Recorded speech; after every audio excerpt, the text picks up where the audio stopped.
everyone, how are you all? Hope you all are doing well and study very hard. So in the last class we have started Claydon series और उसके अंदर हम लोग different concepts ले रहे थे. तो उसमें हमने क्या किया था, हमने डोनर एबिलिटी की थी, एक्सेप्टर एबिलिटी की थी, टिप ऑफ द डे किया था. सो कंटिन्यूएशन ऑफ दैट हम लोग आज सबसे पहले करेंगे टिप ऑफ द डे. देखो जो टिप ऑफ द डे है ना बहुत इंपॉर्टेंट है, सच में बता रही हूँ आपको, ये कभी ना कभी आपको काम आने वाला है. आज का जो टिप ऑफ द डे है वो है बेसिस एंड आज का जो कॉन्सेप्ट है वो है बेसिसिटी. देखो बेसिसिटी और एसिडिटी से ना 2 टाइप्स के क्वेश्चंस आते ही आते हैं, ठीक है. मतलब आपका या तो डिफरेंट न्यूक्लियोफिलिक फॉर्म में पूछ लेगा कि which one is the good nucleophile, या पूछ लेगा which one is the good base, which one is the good acid, increasing order decreasing order में उसको अरेंज कर दो. तो इस तरह के questions are very common in CSI unit as well as in GATE. तो ये कॉन्सेप्ट पे बेसिसिटी से 2 टाइप के क्वेश्चंस आते हैं, उसको 2 टाइप से हम अप्रोच कर सकते हैं, वो हम आज की क्लास में शेयर करेंगे. टिप ऑफ द डे में आज हम बेसिस के बारे में बात करते हैं. बेसिस 2 टाइप्स के होते हैं, ये आपको उसी नोटबुक में लिखना है. 2 तरह के बेसिस होते हैं, एक होता है न्यूक्लियोफिलिक बेसिस और एक होता है non nucleophilic basis. Means nucleophilic basis का क्या मतलब है, ऐसे जो है एग्जाम्पल्स लाइक जैसे OH नेगेटिव है, ऐसे एग्जाम्पल्स जो न्यूक्लियोफाइल की तरह भी काम करते हैं, बेस की तरह भी काम करते हैं. इट्स ऑल अब डिपेंड अपॉन द कंडीशंस कि कंडीशंस कैसी हैं, तो वो न्यूक्लियोफाइल की तरह काम करे या बेस की तरह काम करे. तो जो स्पीशीज आप डेफिनेशन लिख सकते हो, the species which can act as both nucleophile as well as bases are called nucleophilic bases. इसमें सबसे अच्छा एग्जाम्पल OH नेगेटिव का है, ठीक है. इसके बाद अब नॉन न्यूक्लियो, ये तो न्यूक्लियोफिलिक बेसिस हो गए. नॉन न्यूक्लियोफिलिक बेसिस का क्या मतलब है, ऐसे बेसिस ऐसी स्पीशीज जो सिर्फ बेस की तरह काम करेंगे, वो न्यूक्लियोफाइल की तरह बिल्कुल भी काम नहीं करेंगे, उनको हम बोलते हैं नॉन न्यूक्लियोफिलिक बेसिस. जनरली जितने जो बेस बल्कि होते हैं, जो बेसिस बल्कि होते हैं, उनको हम बोलते हैं non nucleophilic basis.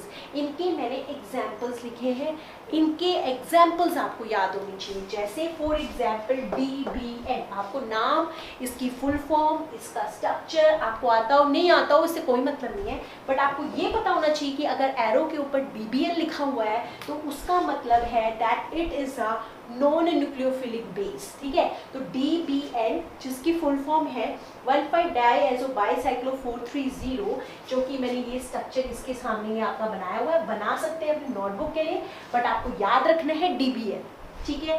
DBN GBU इसका स्ट्रक्चर ये मैंने बनाया हुआ है, ठीक है. तो ये सिर्फ मैंने न्यूक्लियोफिलिक बेसिस में OH नेगेटिव लिखा है, हाइड्रोक्साइड आयन, क्योंकि वो बहुत ज़्यादा इंपॉर्टेंट है. तो न्यूक्लियोफाइल बेस की तरह दोनों की तरह काम करता है. ये नॉन न्यूक्लियोफिलिक बेस है जो कि सिर्फ और सिर्फ बेस की तरह काम करने वाले हैं. क्यों? क्योंकि वो बल्कि हैं. क्यों? क्योंकि वो बल्कि हैं.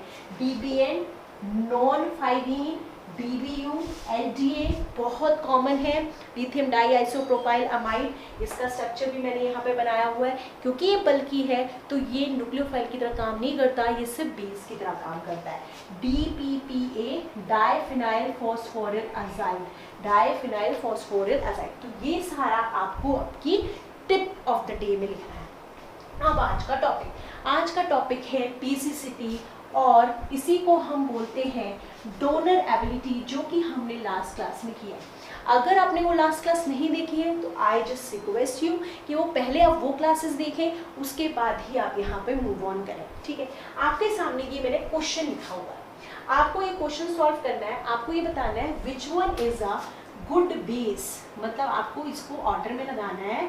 गुड बेस मतलब जो सबसे ज़्यादा अच्छा है उसको पहले, फिर आपको से कम, आपको इसको अरेंज करना है. A, ये है B, ये है C. आप इसको कैसे अप्रोच करोगे, और मैं ये बोल रही हूँ कि हमको ये वाला बॉन्ड ज़्यादा देखना है, this one. We have to watch this bond कि ये बॉन्ड से कैसे वो डोनेशन करेगा. कौन सा बॉन्ड इन चारों में से ज़्यादा अच्छा डोनेट करने वाला है, इन चारों में से, ठीक है. उसका ऑर्डर हमें अरेंज करके दिखाना. हमें ऐसे क्वेश्चंस कैसे करने होते हैं, जो कॉमन पार्ट है उसको तो निकाल दो. देखो this is also common, this is also common, this is also common, इतना part is common to all, ये सारा का सारा पार्ट कॉमन है। जो डिफरेंट पार्ट है वो है NR, N पे पॉजिटिव चार्ज, O पे positive charge and oxygen, this is only difference. और मैंने क्या बताया था कि हमें एक न्यूक्लियस अपना जो है इमेजिन करना होता है, मैंने ये न्यूक्लियस यहाँ पे एक इमेजिन कर लिया। यहाँ पे we have a pi bonds, तो यहाँ पे हम पाई और पाई स्टार की एनर्जी डिफरेंस देखने वाले हैं, ठीक है। अब एक बड़ा बड़ा लिखेंगे कि पाई जितना डिक्रीज करता है उतना ही पाई स्टार भी डिक्रीज करता है, is a very important part, ये इंपॉर्टेंट है। जितना पाई बॉन्ड डिक्रीज करता है उतना ही पाई स्टार डिक्रीज करता है। मैंने कहा यहाँ पे आई इमेजिन अ न्यूक्लियस, मैंने एक न्यूक्लियस मान लिया, यहाँ पे मैंने लिखा N, यहाँ पे मैंने लिखा N+, यहाँ पे मैंने लिखा ऑक्सीजन। तो और क्या करेंगे, दो को कंपेयर करते हैं, नाइट्रोजन एंड ऑक्सीजन को कंपेयर करते हैं, क्योंकि वो दोनों सेम है, उनके ऊपर चार्जेस हैं, ठीक है। यहाँ नाइट्रोजन, यहाँ पे ऑक्सीजन। हमें पता है ऑक्सीजन की इलेक्ट्रोनेगेटिविटी होती है ज़्यादा, तो ऑक्सीजन का जो पाई बॉन्ड होगा वो ज़्यादा न्यूक्लियस के पास होगा, और जो नाइट्रोजन होगा उसका पाई थोड़ा सा ऊपर होगा। ये मेरा हो गया पाई। अब मैंने बोला जितना पाई नीचे जाएगा उतना ही पाई स्टार भी नीचे जाएगा, तो ये पाई स्टार नीचे, तो ये अगर नीचे तो ये और नीचे, ये थोड़ा ऊपर तो ये और ऊपर। बात समझ में आई? जितना ये नीचे जाएगा, जितना ये डिक्रीज करेगा उतना ही ये भी डिक्रीज करने वाला है, क्योंकि इसकी एनर्जी इंक्रीज करती है। पर पाई के साथ ये होता है कि जितना ये डिक्रीज करेगा उतना ही पाई स्टार डिक्रीज करेगा। इसका पाई इससे थोड़ा ऊपर होगा, इसका पाई स्टार इससे ऊपर होगा। बस आंसर आ गया आपके सामने, लिख लिया। अब मैंने बोला इसके पाई में इलेक्ट्रॉन्स है, यहाँ पे इलेक्ट्रॉन्स और यहाँ इलेक्ट्रॉन्स। होमो क्या होना चाहिए, क्योंकि यहाँ बेसिसिटी का मतलब होता है डोनर एबिलिटी। हम देख रहे हैं कि वो कितना अच्छा डोनेट कर सकता है। डोनर एबिलिटी का मतलब है वी आर चेकिंग विद होमो, कि किसका होमो हायर एनर्जी का है, नाइट्रोजन एंड ऑक्सीजन में। क्योंकि ऑक्सीजन ज़्यादा इलेक्ट्रोनेगेटिव है, ये न्यूक्लियस के ज़्यादा पास होगा, इसका पाई ज़्यादा नीचे होगा, पाई स्टार और नीचे होगा। नाइट्रोजन पाई उसका थोड़ा ऊपर होगा, तो हमारा इन दोनों के कंपैरिजन में this will be a good HOMO, ये गुड होमो होगा। और nitrogen will be a good donor as compare to oxygen. अब हम कंपेयर करेंगे N+ और O+। अब साइज और छोटा हो गया, इलेक्ट्रोनेगेटिविटी और बढ़ गई, तो इन दोनों के कंपैरिजन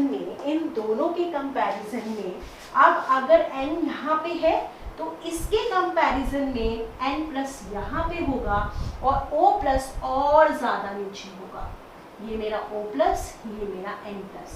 पर इन दोनों में कंपेयर करेंगे तो अभी भी होमो इसी का ज़्यादा है। बस आपके सामने आंसर आ गया। What is the donor ability? Which one is the good base? तो आंसर आएगा, हम यहाँ लिखेंगे गुड बेस का आंसर है, गुड बेस का आंसर है A। उसके बाद जो नॉर्मल ऑक्सीजन है B, उसके बाद जो N पे प्लस है that is B and then C। This is the answer of your question. अब यही क्वेश्चन उल्टा पूछ लेते, tell me the acceptor ability, कि कौन एक्सेप्ट अच्छा करेगा। बस इसको आप, यहाँ पे आपका गुड बेस हो गया, डोनर एबिलिटी हो गया। अब यही क्वेश्चन एक्सेप्टर पे आ जाता, एक्सेप्टर एबिलिटी और एसिडिटी, तो हमारा इसी का उल्टा हो जाता, क्योंकि तब हम क्या करते, लूमो देखते, लोएस्ट एनर्जी, तो जो जितना नीचे जाएगा उसका पाई स्टार भी उतना ही नीचे चला जाएगा। तो पाई स्टार ये लूमो लूमो लूमो लूमो सबसे कम एनर्जी होती O+ की, तो आंसर हो जाता C, B, D, A। मैंने यहाँ पे मैंने सही किया है, A, D, B, C। तो सबसे ज़्यादा अच्छा लूमो हो जाता C, फिर हो जाता B, और उसके बाद होता D, फिर उसके बाद होता A। ठीक है, कॉन्सेप्ट समझ में आया। एक तो ये कॉन्सेप्ट है, और इसी से रिलेटेड सिग्मा बॉन्ड से रिलेटेड भी एक कॉन्सेप्ट है। तो गाइज अभी हमने देखा कि पाई बॉन्ड कैसे डोनेट करता है, अब देखते हैं सिग्मा बॉन्ड कैसे डोनेट कर सकता है। देखो ये बहुत ही बेसिक कॉन्सेप्ट है, रियली बता रही हूँ। अगर आपको एक बार समझ में आ गया ना, आपको बहुत ईजी लगेगा। एक बार मे बी आपने ये चीज़ नहीं पढ़ रखी हो, नहीं पढ़ रखी हो तो मुश्किल लग रहा होगा, बट मैं आपको रियली बता रही हूँ, एक बार समझ में आ गया ना, आपके लिए कोई भी क्वेश्चन इम्पॉसिबल नहीं होगा। अब हम सिग्मा बॉन्ड की बात करते हैं। जैसे हम एक फैमिली लेते हैं, कार्बन फैमिली, ठीक है। कार्बन में we have carbon carbon bond, carbon silicon bond, carbon silicon germanium, tin and lead. हमको ये बताना है कि ये बता दो इनमें डोनर एबिलिटी और इसी को हम लोग बोलते हैं बेसिसिटी, कि किसकी बेसिसिटी और एसिडिटी ज़्यादा होगी, कौन सा बॉन्ड ज़्यादा बेसिक होगा और कौन सा बॉन्ड ज़्यादा एसिडिक होगा, हमको ये ऑर्डर लगाना है। अब नोट करके लिखेंगे कि सिग्मा बॉन्ड में क्या होता है, जितना सिग्मा डिक्रीज करता है उतना ही सिग्मा स्टार इंक्रीज करता है। बस ये चीज़ जिसको दिमाग में आ गई, क्योंकि वो काफ़ी ज़्यादा स्ट्रॉन्ग बॉन्ड होता है, तो जितना सिग्मा डिक्रीज करता है उतना ही सिग्मा स्टार इंक्रीज करता है। अब हमें पता है कि ये बॉन्ड है स्ट्रॉन्ग बॉन्ड, कार्बन कार्बन का ज़्यादा बॉन्ड स्ट्रॉन्ग है। यहाँ जाते हैं साइज इंक्रीजेस, तो ऑब्वियस ही बात है ये दो छोटे छोटे हैं तो ज़्यादा स्ट्रॉन्ग बॉन्ड बनाएंगे। फिर ये तो उतना ही उतना है, ये और बड़ा हो गया, ये और बड़ा हो गया, ये और ओवरलैपिंग डिक्रीजेस, मैंने मेन ग्रुप में बहुत अच्छे से समझाया, ओवरलैपिंग डिक्रीजेस, वीकर बॉन्ड, तो ये चीज़ें हैं। तो जितना ज़्यादा स्ट्रॉन्ग सिग्मा बॉन्ड होगा उतनी इलेक्ट्रोनेगेटिविटी ज़्यादा होगी। आप एक न्यूक्लियस यहाँ इमेजिन कर लो, यहाँ पे हम लिख रहे हैं कार्बन कार्बन, ठीक है। तो जितना ज़्यादा, यहाँ मान लो मैं लिख रही हूँ कार्बन कार्बन, इसका सिग्मा जितना ज़्यादा नीचे होगा इसका सिग्मा स्टार उतना ही ऊपर होगा। बैलेंस करना एनर्जी को, जितना डिक्रीज उतना ऊपर। कार्बन से सिलिकॉन कम स्ट्रॉन्ग बॉन्ड है, ये थोड़ा सा होगा, तो ये जितना हल्का सा ऊपर गया, मतलब कि ये जितना डिक्रीज हुआ ये उतना इंक्रीज हुआ, ये जितना डिक्रीज हुआ ये उतना ही इंक्रीज हुआ, इसके कंपैरिजन में कम। फिर carbon, tin, germanium, tin and lead.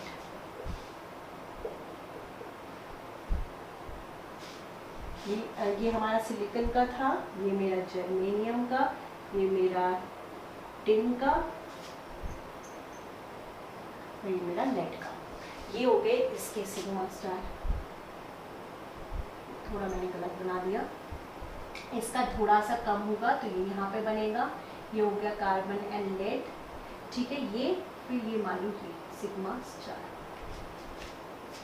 जितना डिक्रीज करेगा उतना इंक्रीज करेगा, ये उससे थोड़ा कम है तो ये इससे यहाँ पे कम हो जाएगा, ऐसे ऐसे करके इस तरीके का ये बनेगा। अब यहाँ आया, मान लो सिग्मा में इलेक्ट्रॉन्स हैं, यहाँ पे सिग्मा में इलेक्ट्रॉन्स हैं, तो अब पूछा कि ये बता दो होमो कौन होगा, तो HOMO should be of higher energy, तो lead is a very good base, तो सारा लिखेंगे donor ability, even donor ability, basicity आपकी लेड की ज्यादा होगी, किसकी, लेड की। और अगर यही acceptor LUMO should be of lower energy, LUMO, this is LUMO, sigma star हमारा लूमो होता है, लोएस्ट अनऑक्यूपाइड मॉलिक्यूलर ऑर्बिटल, तो लूमो भी हमारा लेड वाला ही होगा, लूमो भी हमारा लेड वाला होगा, ये बहुत इंपॉर्टेंट है। तो कार्बन फैमिली के केस में जो हमारा लेड है वही गुड बेस और as well as good acid का काम करता है, good donor as well as good acceptor का काम करता है। तो इन कार्बन फैमिली अगर हम यहाँ पे एक्सेप्टर की बात करें और एसिडिटी की बात करें तो भी आंसर हमारा कार्बन और लेड का बॉन्ड होगा। बात समझ में आई?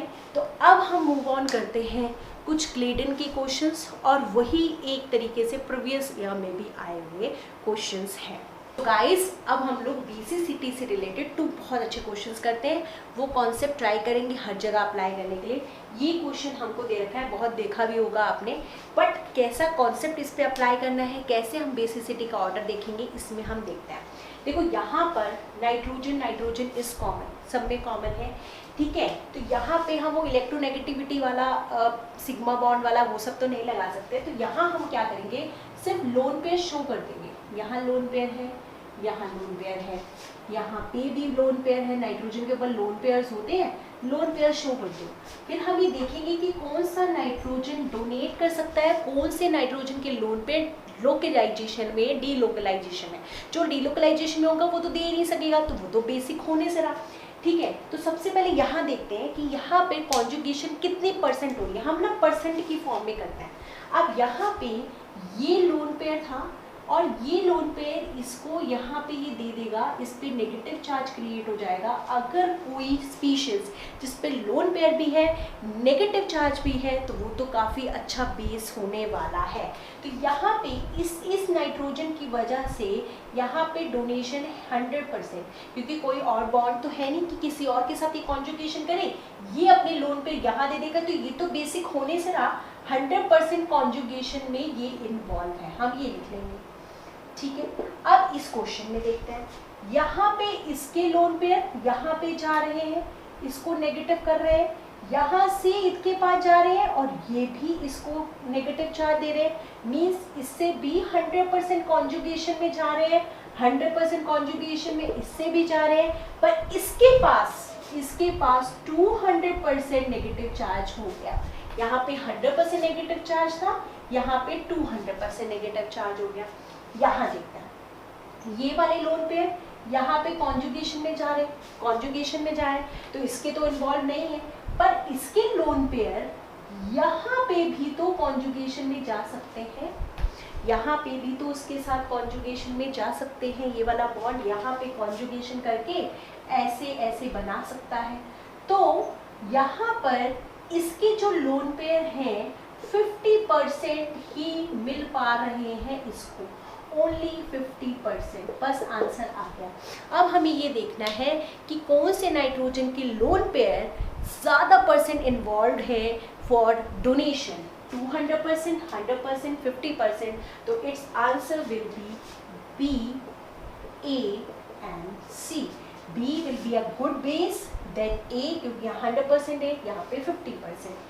नाउ नेक्स्ट क्वेश्चन, ये क्वेश्चन जो अभी हमने दो कॉन्सेप्ट सीखे उससे रिलेटेड है। The reactivity order of the indicated functional group towards and nucleophile. ये आपके फंक्शनल ग्रुप है, this is your functional group, this is your functional group. आपको ये बताना है कि इनमें से कौन से फंक्शनल ग्रुप के ऊपर न्यूक्लियोफाइल आके अटैक करेगा। न्यूक्लियोफाइल क्या होता है, न्यूक्लियस लविंग, इलेक्ट्रो लविंग, जो कि इलेक्ट्रॉन रिच होते हैं। तो इलेक्ट्रॉन रिच होते हैं तो उनको क्या चाहिए, इलेक्ट्रॉन डेफिशिएंट स्पीशीज चाहिए। इलेक्ट्रॉन डेफिशिएंट स्पीशीज क्या होगी, जैसे यहाँ ऑक्सीजन है, ये अच्छे से अपने इलेक्ट्रॉन्स को यहाँ पे ले ले, ठीक है, यहाँ पे ये अच्छे से इसको अच्छे से इलेक्ट्रॉन डेफिशिएंट कर ले। न्यूक्लियोफाइल का मतलब होता है इलेक्ट्रॉन रिच, न्यूक्लियोफाइल का मतलब होता है इलेक्ट्रॉन रिच। तो अगर ये इलेक्ट्रॉन रिच है तो इलेक्ट्रॉन डेफिशिएंट सेंटर चाहिए, इलेक्ट्रॉन डेफिशिएंट सेंटर चाहिए इसको, ठीक है। तो जो जितना ज़्यादा खींचेगा वो उतना ही ज़्यादा अच्छा होगा। सबसे पहले ए और बी में कंपेयर करते हैं। हमें पता है ऑक्सीजन की इलेक्ट्रोनेगेटिविटी ज़्यादा होती है, अगर और पाई बॉन्ड बने हुए हैं तो ऑक्सीजन अगर यहाँ है तो उसका पाई स्टार यहाँ होगा, नाइट्रोजन अगर यहाँ है तो उसका पाई स्टार यहाँ होगा। ये पाई स्टार, ये पाई, ये इसका पाई स्टार, ये नाइट्रोजन, ये ऑक्सीजन, ठीक है। अब इसका और हमारे को क्या देखना है, एक्सेप्ट करना है। न्यूक्लियोफाइल आए तो ये एक्सेप्ट कर ले, और एक्सेप्टर के लिए हम क्या देखते हैं, लूमो की एनर्जी देखते हैं। ये मेरा लूमो और ये मेरा LUMO. LUMO should be of lower energy, LUMO should be of lower energy, मतलब between A and B, A is a very good acceptor, A is a very good acceptor, बहुत अच्छा लूमो, आराम से accept करेगा, अच्छे से electron deficient है, nucleophile आराम से आएगा। तो इन दोनों में से ए इज मोर देन बी। अब कंपेयर करें सी पे, सी पे देखो क्या हो रहा है, यहाँ पे है लोन पेयर, तो ये इसको यहाँ से इलेक्ट्रॉन्स दे देगा, तो इसको इसके खींचने की जरूरत ही नहीं पड़ेगी, मतलब ये इसके होमो में एनर्जी को, और एक और इसको बड़ा बड़ा लिखेंगे यहाँ पे, जब भी इलेक्ट्रॉन डोनेटिंग ग्रुप होते हैं, इलेक्ट्रॉन डोनेटिंग ग्रुप HOMO की एनर्जी को इंक्रीज कर देते हैं और इलेक्ट्रॉन विड्रॉइंग ग्रुप HOMO की एनर्जी को डिक्रीज कर देते हैं। क्यों? क्योंकि आप उसको और डोनेट कर रहे हो। आराम से सुनना, इलेक्ट्रॉन डोनेटिंग ग्रुप है, पहले ही अच्छा HOMO था वो, आपने और अच्छे से इलेक्ट्रॉन्स दे दिए तो उसकी एनर्जी और हाई होगी, वो और अच्छे से डोनेट करना चाहेगा। तो इलेक्ट्रॉन डोनेटिंग ग्रुप HOMO की एनर्जी को इंक्रीज करते हैं, इलेक्ट्रॉन विड्रॉइंग ग्रुप HOMO की एनर्जी को और डिक्रीज करता है। तो ये है इलेक्ट्रॉन डोनेटिंग ग्रुप। तो इसके HOMO जो ऑक्सीजन का जो HOMO था उसको ये नाइट्रोजन के कंपैरिजन में भी बड़ा कर देगा। तो यहाँ पे इसका जो HOMO है वो हो जाएगा यहाँ और पाई स्टार हो जाएगा यहाँ, क्योंकि जितना ये साथ में वर्क करते हैं दोनों के दोनों, ये जितना, ठीक है। तो यहाँ पे अगर हम बात करें लुमो की, ये पाई तो ये हो गया लुमो, तो इसका तो लुमो सबसे ऊपर है, तो आंसर हो जाएगा A, then B and then C, ठीक है। A, B एंड C मतलब सबसे ज़्यादा अच्छे से न्यूक्लियोफाइल ये एक्सेप्ट करेगा, उसके बाद ये नाइट्रोजन करेगा क्योंकि यहाँ पे इलेक्ट्रॉन डोनेटिंग ग्रुप लगे हुए थे, तो ये सबसे कम करेगा। और इसको अगर सिंपलेस्ट वे में आप करना चाहो, ये तो हो गया बिल्कुल बहुत प्रॉपर कॉन्सेप्ट के साथ, आप नॉर्मल सिंपल कॉन्सेप्ट भी लगा सकते थे। ये है एल्डिहाइड, ये अच्छे से इसको खींचेगा, नाइट्रोजन इलेक्ट्रोनेगेटिविटी बहुत कम होती है तो इसको तो इलेक्ट्रॉन डेफिशिएंट करेगा नहीं। यहाँ पे बिकॉज यहाँ पे ये है plus M effect of OCH3 group, तो प्लस एम इफेक्ट की वजह से ये इसको इलेक्ट्रॉन रिच कर देगा, तो इलेक्ट्रॉन रिच करेगा तो ये इसकी खींचेगा नहीं, तो ऑब्वियसली तो एक्सेप्ट करने से रहा, तो ये तो सबसे लास्ट में। फिर ये A, B एंड C आप ऐसे भी कर सकते हो, तो जैसा आपको कंफर्टेबल है कि हर कॉन्सेप्ट आपको आना चाहिए। सो गाइज होप आपको आज की वीडियो पसंद आई होगी। इसी तरीके से नेक्स्ट वीडियो में नेक्स्ट टिप के साथ नेक्स्ट कॉन्सेप्ट के साथ मिलते हैं in this Credence series. This is for this video, thank you so much.